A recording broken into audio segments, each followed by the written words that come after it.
जय हिंद बच्चों। कैसे हैं आप सब?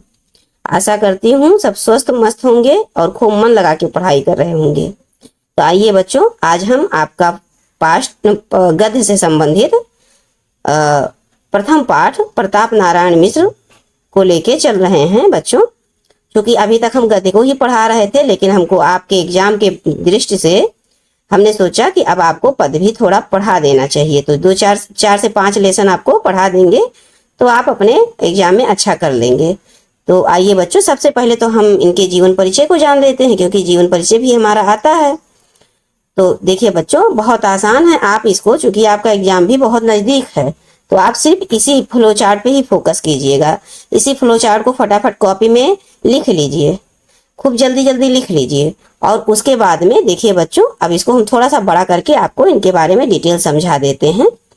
इनके बारे में हम आपको डिटेल पढ़ा देंगे। उसके बाद ये फ्लो चार्ट आप खूब रट लेंगे, तो बस इसी से काम आपका हो जाएगा। रटने का अर्थ यह है बच्चों कि बार बार रिवीजन कर लीजिएगा, पहले अच्छे से समझ लीजिएगा। हम समझा दे रहे हैं, 1-2 बार वीडियो देखिए, प्लस आप स्वयं से इसी फ्लो चार्ट को बार बार रिवाइज कीजिएगा और आपका पेपर बहुत अच्छे से हो जाएगा।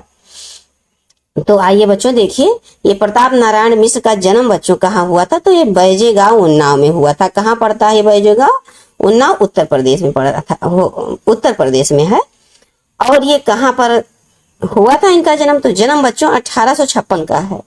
प्रताप नारायण मिश्र को रिलेट कीजिए, प्रताप नारायण मिश्र और 56, प्रताप नारायण मिश्र 56, इस तरह से याद कीजिए। 56 प्रताप नारायण मिश्र 56, 1856, बार बार ऐसे रटिएगा।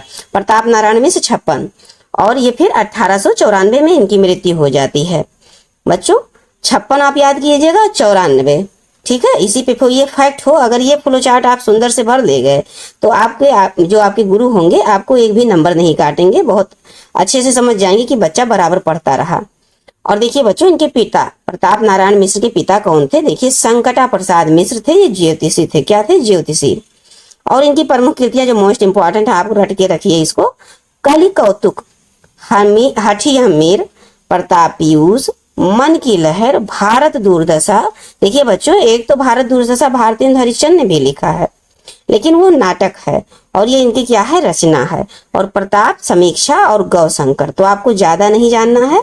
बस अगर प्रताप नारायण मिश्र आ गए जीवन परिचय लिखने को, तो आप जन्म, मृत्यु, माता पिता का नाम और इनकी रचनाएं, ये सब फोकस कीजिएगा। भाषा कैसी है, संपादन पहले देख लीजिए बच्चों। तो इन्होंने ब्राह्मण पत्रिका का संपादन किया था, ब्राह्मण पत्रिका और हिंदुस्तान पत्रिका, ठीक है बच्चों। उसके बाद में भाषा इनकी कैसी थी? तो व्यवहारिक एवं खड़ी बोली थी। भाषा कैसी थी? व्यवहारिक थी और खड़ी बोली थी। और इनका साहित्य में क्या स्थान था बच्चों? यही मोस्ट सभी इंपॉर्टेंट चीजें हैं। तो जो साहित्य में इनका स्थान था, हिंदी के प्रचार प्रसार में इन्होंने विशेष योगदान दिया। अर्थात इन्होंने हिंदी के प्रचार प्रसार में काफी काम किया, जिससे इनके भारत का जो हमारा हिंदी है, इसका काफी दूर दूर तक प्रचार हो सके। अब आइए बच्चों, इनके जन्म को हम अच्छे से इनके बारे में याद करने के लिए सबसे पहले इनके बारे में विशेष रूप से जान लेते हैं। विस्तार से समझे रहेंगे तो इनके बारे में चीजें हमारे दिमाग में बनी रहेंगी। तो आइए बच्चों, अब ऐसे देखिए जीवन परिचय करके आप लिखेंगे। जब आप ये फ्लो चार्ट सबसे पहले ऊपर बनाएंगे, सबसे पहले हम आपको सिखा देते हैं कि कैसे बनाना। ये देखिए, समझ लीजिए आपकी फेयर कॉपी है, प्लेन कॉपी मिली हुई है आपको स्कूल से। अब यहाँ आप क्या करेंगे, यहाँ पर लिखेंगे ऐसे, ये देखिए सुंदर से ये लिखेंगे प्रताप नारायण मिश्र का जीवन परिचय। देखिए बच्चों, इसमें जगह नहीं, ऐसे देखिए, समझ लीजिए ये लिखा हुआ प्रताप नारायण मिश्र का जीवन परिचय। अब नेक्स्ट देखिए बच्चों, ये देखिए ऐसे बड़ा सा फ्लो चार्ट बनाएंगे। अब यहाँ पर बच्चों देखिए, ये जन्म, इनका जन्म स्थान, पिता का नाम, फिर इनका भाषा साहित्य क्या है, फिर इनकी रचनाएं, फिर इनकी मृत्यु और इनका साहित्य में स्थान। इन्होंने हिंदी प्रचार प्रसार के लिए काफी योगदान दिया, इसमें ऐसे लिख देंगे। अब ये जन्म हो गया 1856, अभी हमने बताया ना, प्रताप 56 ऐसे करके, और 94 में मृत्यु हो जाती है। 1894 में, 56 में जन्म होता, 94 में मृत्यु हो जाती है। पिता का नाम, और फिर इनके रचना, भाषा कैसी है, फिर इनकी रचनाएं खूब लिख दीजिएगा जो भी होगा, ठीक है बच्चों। इसी तरह से चीजें, ये जो फ्लो, अब ऐसे ही आपको बनाना, सबसे पहले आप ऊपर ये बना लेंगे और उसके बाद में यहाँ से जीवन परिचय, नीचे ऐसे जीवन परिचय करके जो यहाँ ऊपर लिखे रहेंगे ना बच्चों, ये जो आप यहाँ पर ऐसे ऊपर लिखे रहेंगे इस फ्लो चार्ट में देखिए, तो वही चीज यहाँ पर आप ऐसे जीवन परिचय डाल देंगे। ऐसे देखिए जीवन परिचय, ध्यान से समझिए बच्चों, आपने जीवन परिचय लिख दिया। अब उसके बाद में ऐसे हेडिंग डाल के अब यहाँ से जो आप ऊपर लिखे रहेंगे बच्चों वही चीज शब्दों में लिख देंगे। प्रताप नारायण मिश्र का जन्म 1856 में हुआ और फला जगह हुआ जैसे जैसे, और उसके बाद में इनकी मृत्यु, इनके पिता का नाम, ऐसे ऐसे विस्तार से इनकी ये रचनाएं हैं। इन्होंने हिंदी के साहित्य के प्रचार प्रसार के लिए काफी योगदान। बस यही चीज ऐसे लिख देंगे बच्चों, समझ लीजिए कि आपके गुरु बहुत अच्छा नंबर आपको दे देंगे, जो सर पढ़ा रहे होंगे, सर या मैम। तो अब आइए बच्चों इनके बारे में विस्तार से जाने रहते हैं। आप सुने रहेंगे तो आपके दिमाग में बना रहेगा और आप इनके बारे में लिख लेंगे। आप विश्वास करके ये चीज याद करते रहना। तो देखिए बच्चों, जीवन परिचय पंडित प्रताप नारायण मिश्र का जन्म कब हुआ? 1856 में उन्नाव जिले में हुआ, बैजे नामक गांव में हुआ। इतना चीज क्लियर हो गया। उसके बाद में हम चलते हैं इनके पिता का नाम। तो पिता का नाम संकटा प्रसाद मिश्र एक विख्यात ज्योतिषी थे, और उसके बाद ज्योतिषी थे। इसी विद्या के माध्यम से वह कानपुर में आकर बसे। ज्योतिषी विद्या के माध्यम से ही ये कानपुर में आके बसे। आगे देखते हैं बच्चों, पिता ने प्रताप नारायण मिश्र को प्रताप नारायण मिश्र को भी ज्योतिषी की शिक्षा देना चाहा। चूंकि वो ज्योतिषी थे तो उन्होंने सोचा कि हम अपने बच्चे को भी ज्योतिषी ही सिखा देते हैं, पर इनका मन उसमें नहीं लगा। और आगे फिर अंग्रेजी शिक्षा के लिए इन्होंने स्कूल में प्रवेश किया, किंतु उनका मन अध्ययन में भी नहीं लगा। यद्यपि उन्होंने मन लगाकर किसी भी भाषा का अध्ययन नहीं किया, फिर भी उन्होंने हिंदी, उर्दू, अंग्रेजी, मराठी, पंजाबी, फारसी, संस्कृत, बांग्ला का अच्छा ज्ञान हो गया। कैसे बच्चों? इन्होंने लगन से पढ़ा, इसको सीखने की पूरी कोशिश की और ये सीख गए। तो अब आगे चलिए बच्चों, इनके देख लीजिए नेक्स्ट। एक बार ईश्वर चंद, आप देखिए आगे, एक बार ईश्वर चंद विद्यासागर इनसे मिलने आए। किससे? प्रताप नारायण मिश्र से। तो उन्होंने उनके साथ पूरी बातचीत बांग्ला भाषा में ही किया। वस्तुतः मिश्र जी ने, प्रताप नारायण मिश्र ने स्व अध्याय एवं सुसंगति से, मतलब संगति कैसी थी? पढ़ने लिखने वाले बच्चों के साथ थी, और अध्याय कैसे? स्वयं से इन्होंने अध्ययन किया। से जो ज्ञान और एवं अनुभव प्राप्त किया उसे गद्य, पद्य और निबंध आदि माध्यम से समाज को अर्पित किया। अर्थात समाज के लिए इन्होंने कहानी, कविता, बहुत सारी चीजें लिखी। और मात्र 38 वर्ष की अवस्था में बच्चों, अल्प आयु में ही इनकी 6 जुलाई सन 1894 में इनकी मृत्यु हो जाती है। और देखिए बच्चों, इनके ये जो भारतेंदु मंडल के ये भी हैं, प्रताप नारायण मिश्र भी हैं। भारतेंदु जी का जन्म भी 1850 में होता है और 1885 में उनकी मृत्यु हो जाती है। मात्र 35 वर्ष की अवस्था में भी बच्चों वो भी दुनिया को छोड़ देते हैं। कौन? भारतेंदु हरिश्चंद्र जी। और वो इतना कठिन परिश्रम, इतने अध्ययन किए अपने 35 वर्ष की अवस्था में कि उनके नाम से पूरा युग का नाम पड़ गया, भारतेंदु युग, उन्हीं के नाम पर पड़ा है। तो देखिए बच्चों, इसको हमने कोरिलेट आपको क्यों किया कि ये उन्हीं के मंडल के हैं। क्यों? भारतेंदु मंडल के ही हैं। कौन? प्रताप नारायण मिश्र, अर्थात ये भारतेंदु के समय के ही हैं। अब आइए बच्चों, इनका साहित्य में स्थान। अब ये थोड़ा बहुत जब आप सुने रहेंगे ना, बार बार वीडियो सुन लीजिएगा, एग्जाम तक जिस दिन पेपर देना रहेगा उस दिन तक आप सुनते रहिएगा, बस हो जाएगा आपका काम। तो देखिए, अब ये थोड़ा सा हमको छोटा करना पड़ा, आप अपने मोबाइल में थोड़ा सा इसको बड़ा कर लीजिएगा। अब देखिए बच्चों, मिश्र जी ने साहित्यिक परिचय में देख लीजिए बच्चों, जीवन परिचय तो हो गया इनका। अब जीवन परिचय में यही सब होता है कि जन्म कहाँ, मृत्यु, पिता कहाँ, क्या पढ़ाई, शिक्षा दीक्षा कैसी हुई, किन से भेंट मुलाकात हो, कैसे संगति में रहकर किन किन भाषाओं का ज्ञान किया, यही हो जाता है जीवन परिचय। अब साहित्यिक परिचय में देखिए बच्चों क्या होता है। मिश्र जी ने अपना साहित्यिक जीवन ख्याल एवं लावनियों से प्रारंभ किया। किससे? ख्याल और लावनियों से प्रारंभ किया साहित्यिक जीवन, क्योंकि आरंभ में इनकी जो रुचि लोक साहित्य का सृजन करने में थी कि हम लोक साहित्य को लिखेंगे। अर्थात जो लोक प्रचलन था उस समय में, वहां के व्यवस्था का, वहां के लोक का, वहां के समाज का। तो यहीं से ये साहित्यिक पथ के सतत प्रहरी बन गए, मतलब साहित्यिक रास्ते में निरंतर आगे, सतत अर्थात बच्चों निरंतर आगे बढ़ते गए। और कुछ वर्षों के उपरांत ही ये गद्य लेखन के क्षेत्र में उतर आए। मिश्र जी भारतेंदु हरिश्चंद्र के व्यक्तित्व से बहुत प्रभावित होने के कारण उनको अपना गुरु मानते थे। उनकी जैसी ही व्यवहारिक भाषा शैली अपनाकर मिश्र जी ने कई मौलिक अनुदित रचनाएं लिखी।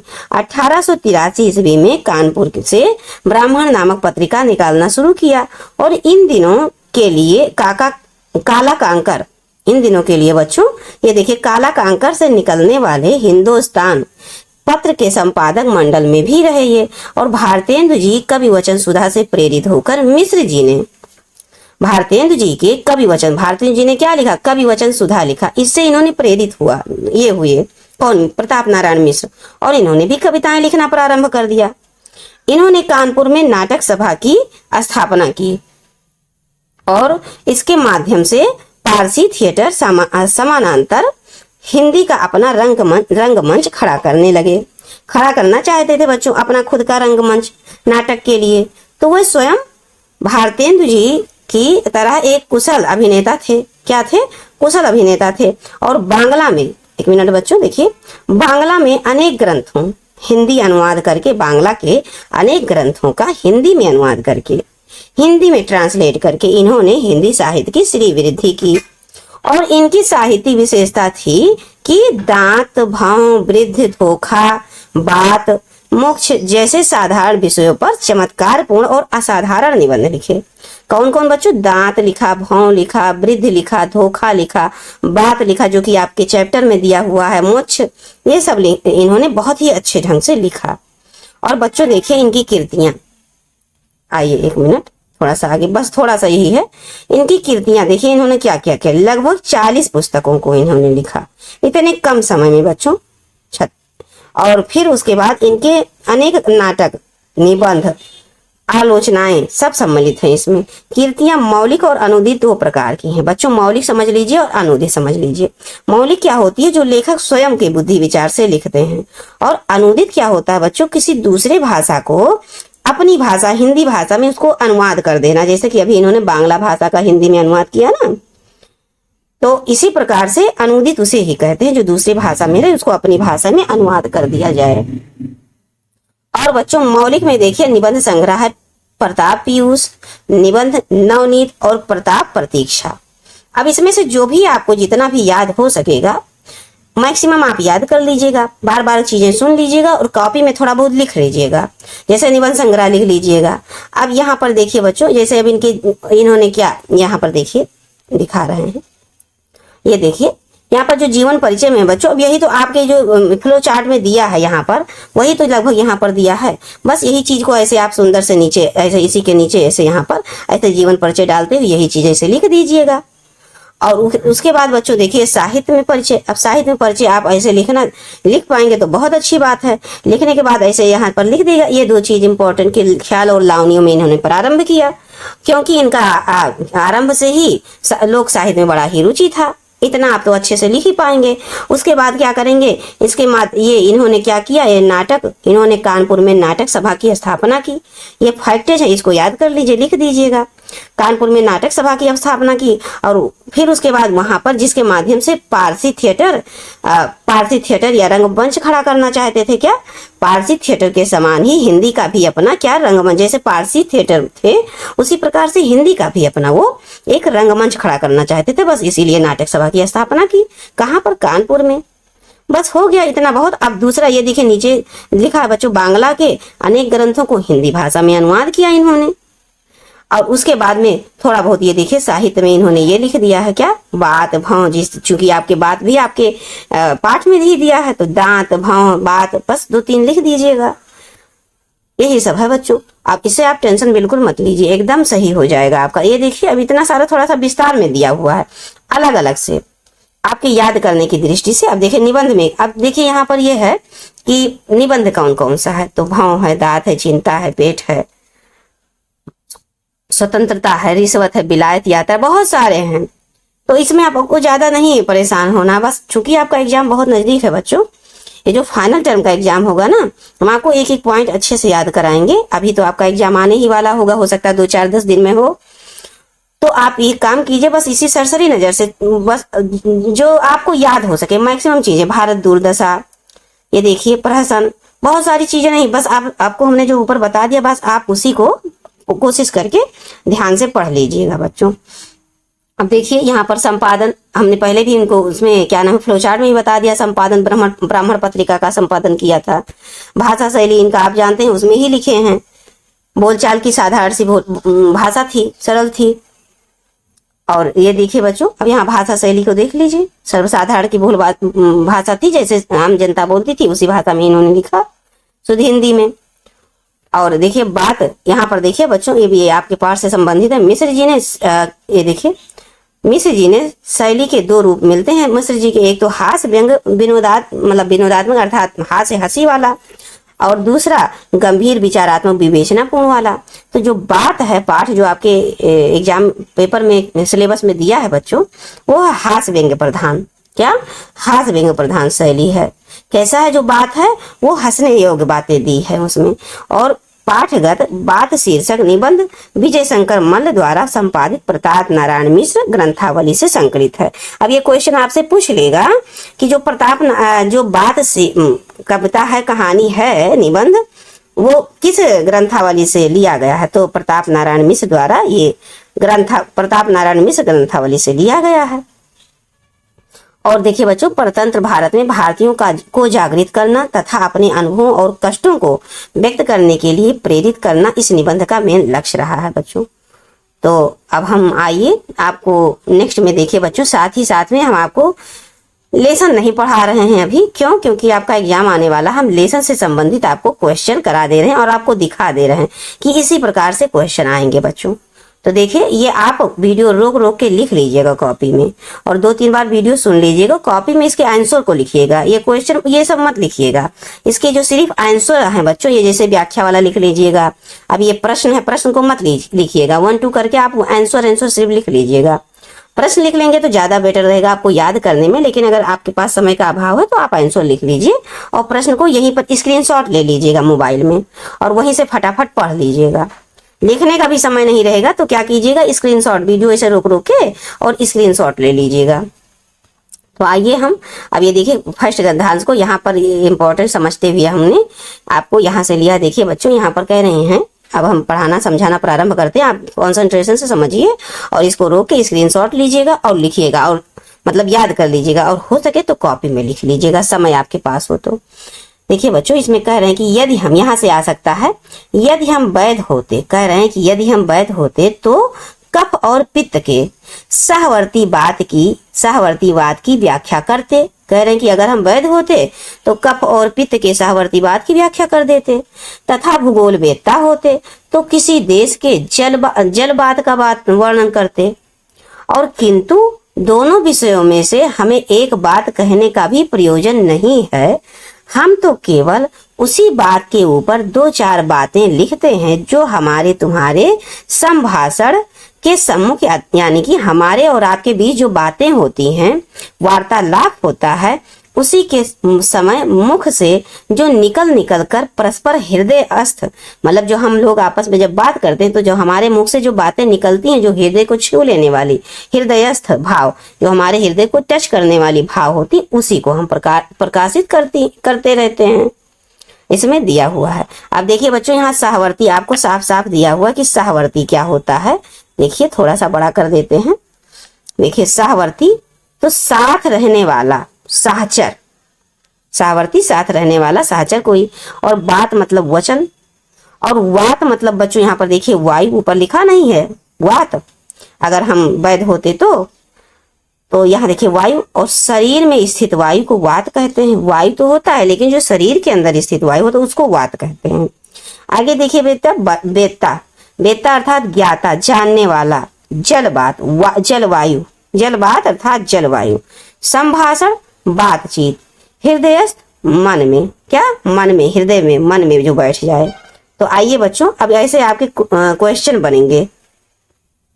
देखिए ये व्याख्या कर दिया गया है, इस पूरे पंक्ति का ये व्याख्या कर दिया गया है। देखिए पूरा ये व्याख्या है, लेकिन आपसे क्या पूछेगा, देखिए प्रश्न पहले ध्यान से सुन लीजिए। सबसे पहले प्रश्न समझिए कि कैसे प्रश्न आएंगे। आएगा प्रश्न कि उपरोक्त गद्यांश का संदर्भ लिखिए। अब आपको सिर्फ संदर्भ क्या लिखना रहेगा कि प्रस्तुत पाठ है, प्रस्तुत गद्यांश हमारी पाठ्य पुस्तक क्या है, जो पाठ्य पुस्तक का नाम है उसको लिख के उसके बाद बात नामक शीर्षक से लिया गया, बात नामक निबंध से लिया गया, इसके लेखक प्रताप नारायण मिश्र जी हैं। बस उसके बाद में संदर्भ, ये आपका संदर्भ रहेगा।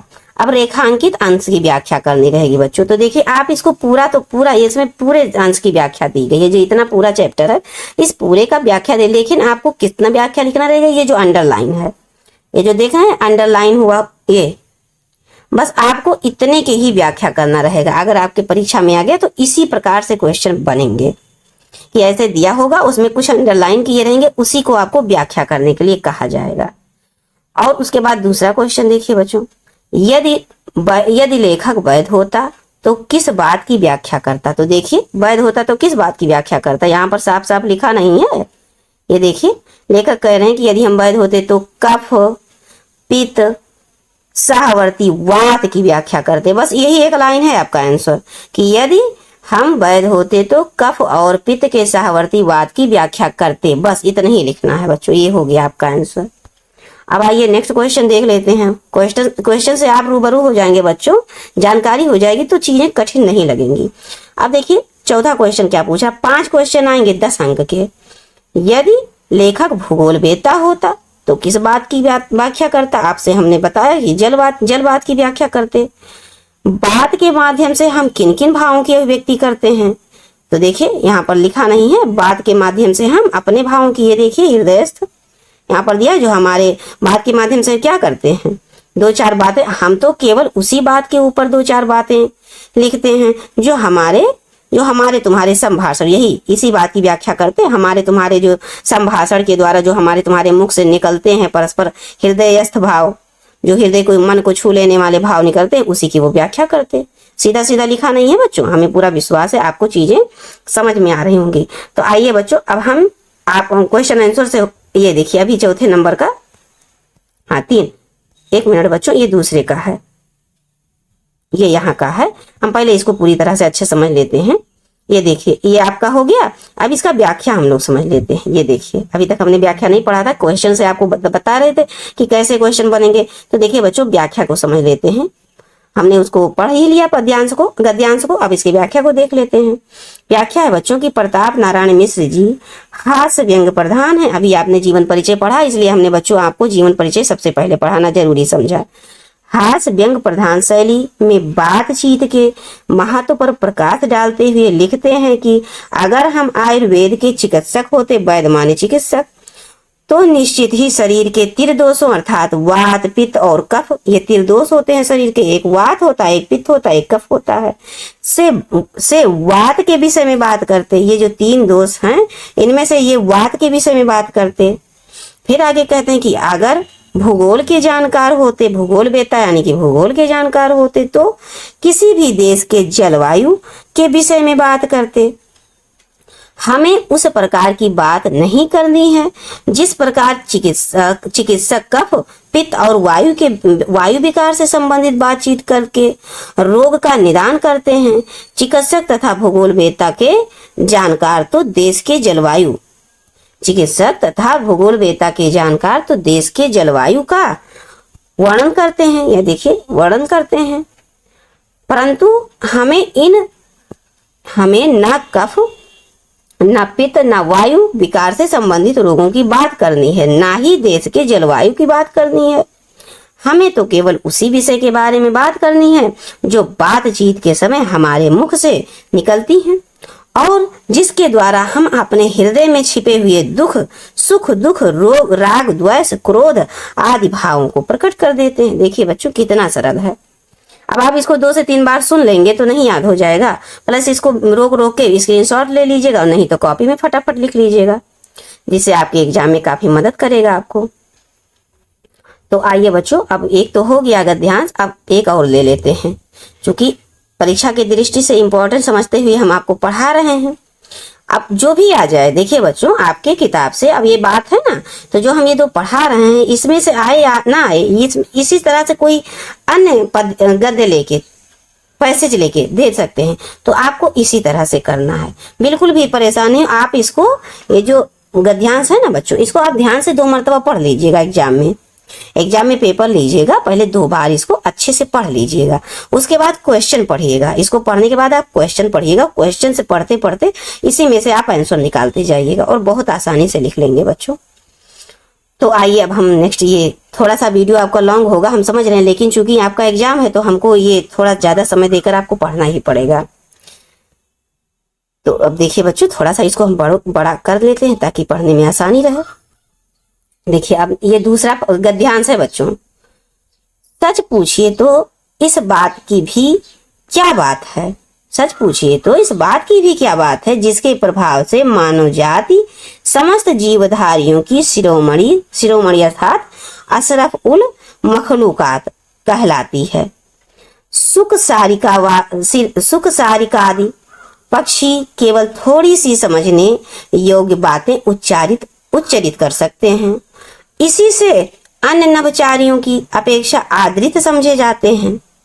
क्या कह रहे हैं बच्चों, फिर से इसको समझिए। सुख सार का आदि सुख पक्षी और अलग अलग पक्षी केवल थोड़ी सी समझने योग्य बातें उच्चारित कर सकते हैं, अर्थात हम मानव की तरह वो हर प्रकार की बातें नहीं कर पाते। कौन?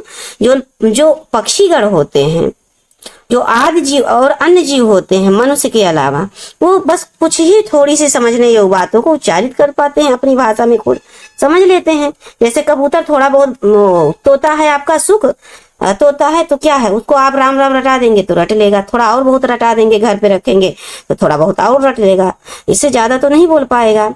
तो वही इसमें समझाया गया है। आगे देखिए बच्चों, इसी से अन्य नभचारियों की अपेक्षा आदृत समझे जाते हैं।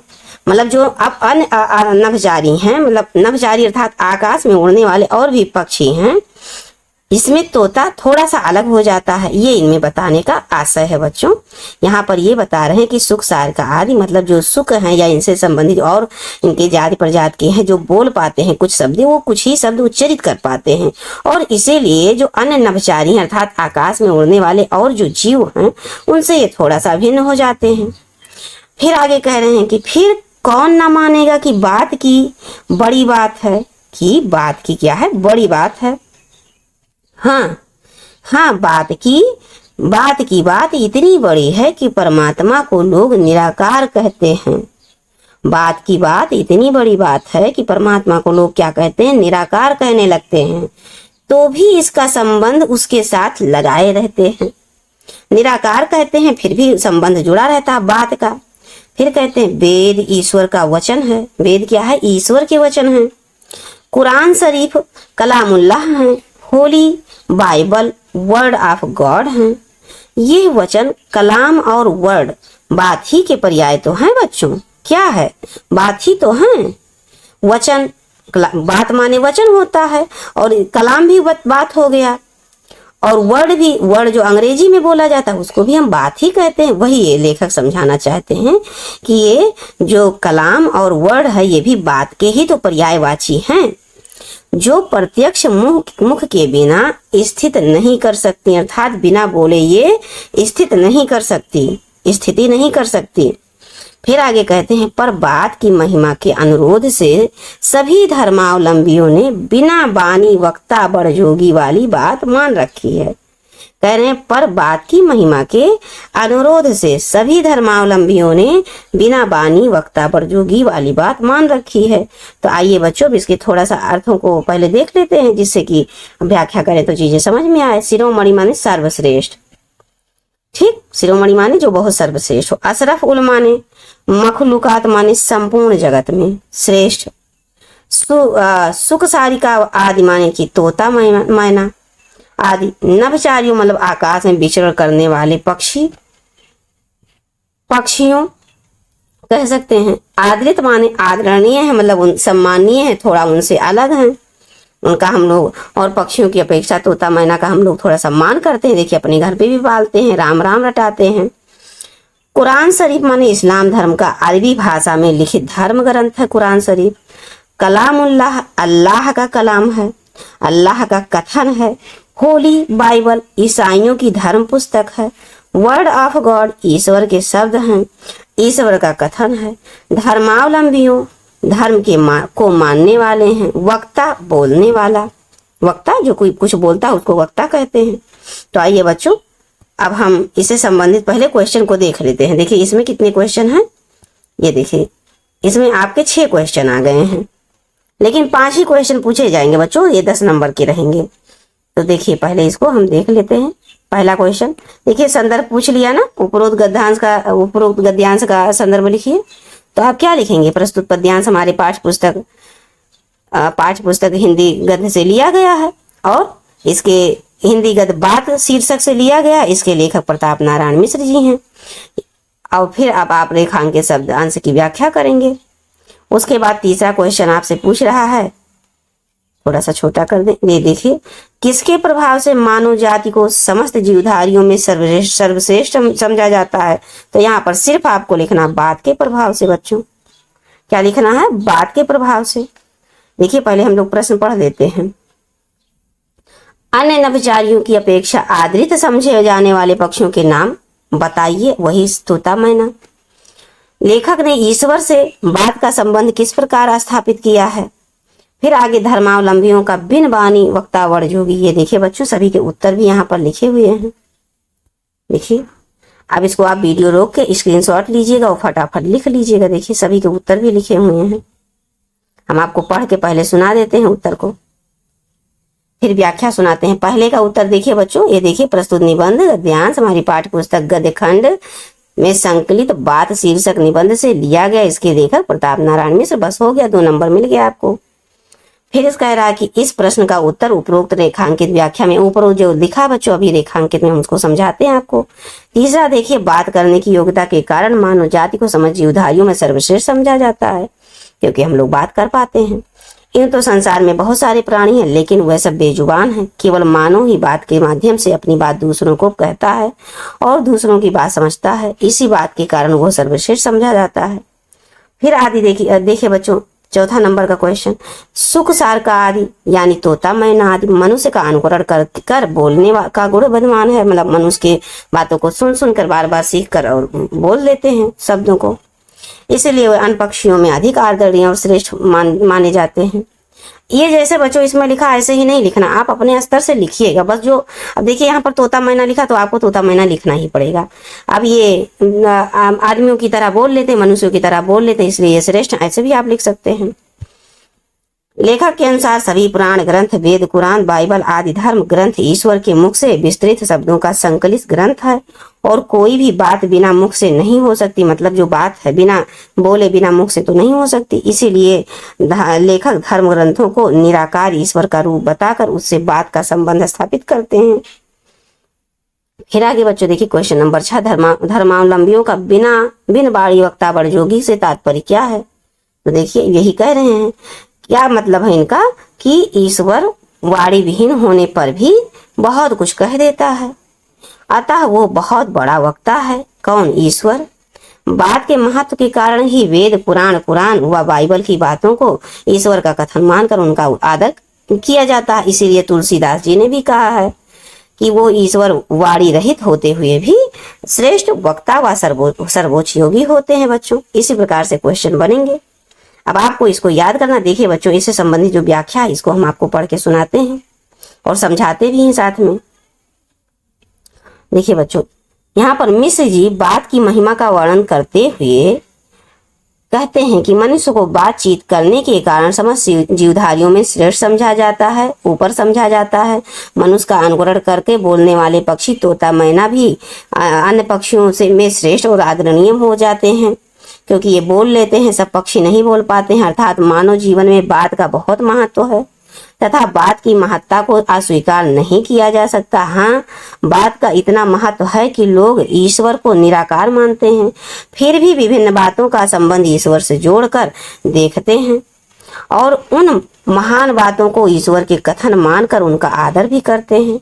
ईश्वर को निराकार की संज्ञा दी गई है, परंतु जब ईश्वर का कोई आकार, हाथ, पैर, मुख ही नहीं है तो वेद में ईश्वर का वचन, कुरान शरीफ में अल्लाह का कलाम और बाइबल में ईश्वर का वर्ड किस प्रकार संभव है। बिना मुख के यह बात ही संभव नहीं है।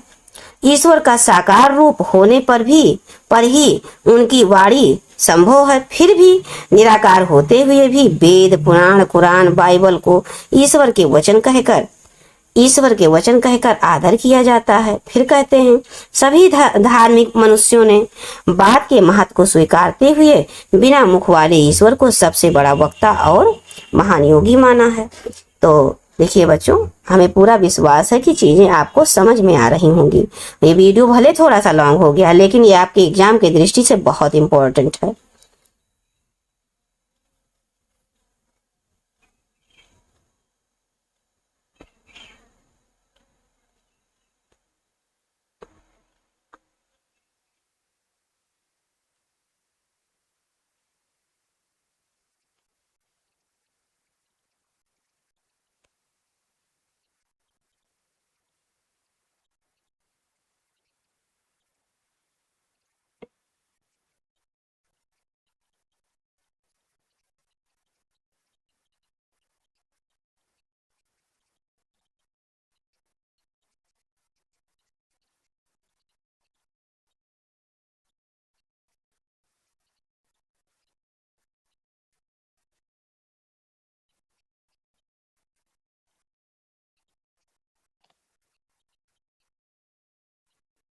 तो बच्चों, ये आपकी परीक्षा की दृष्टि से बहुत इंपॉर्टेंट है। इसको आप 2 से 3 बार वीडियो को देखिएगा।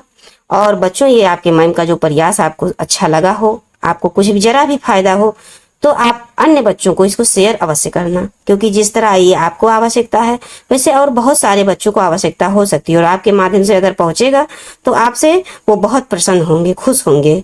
ठीक है बच्चों, तो हम इन्हीं वाक्यों के साथ ये वीडियो समाप्त करते हैं और मिलते हैं आपको नेक्स्ट वीडियो में आपके नेक्स्ट क्लास के नेक्स्ट चैप्टर के साथ। जय हिंद बच्चों।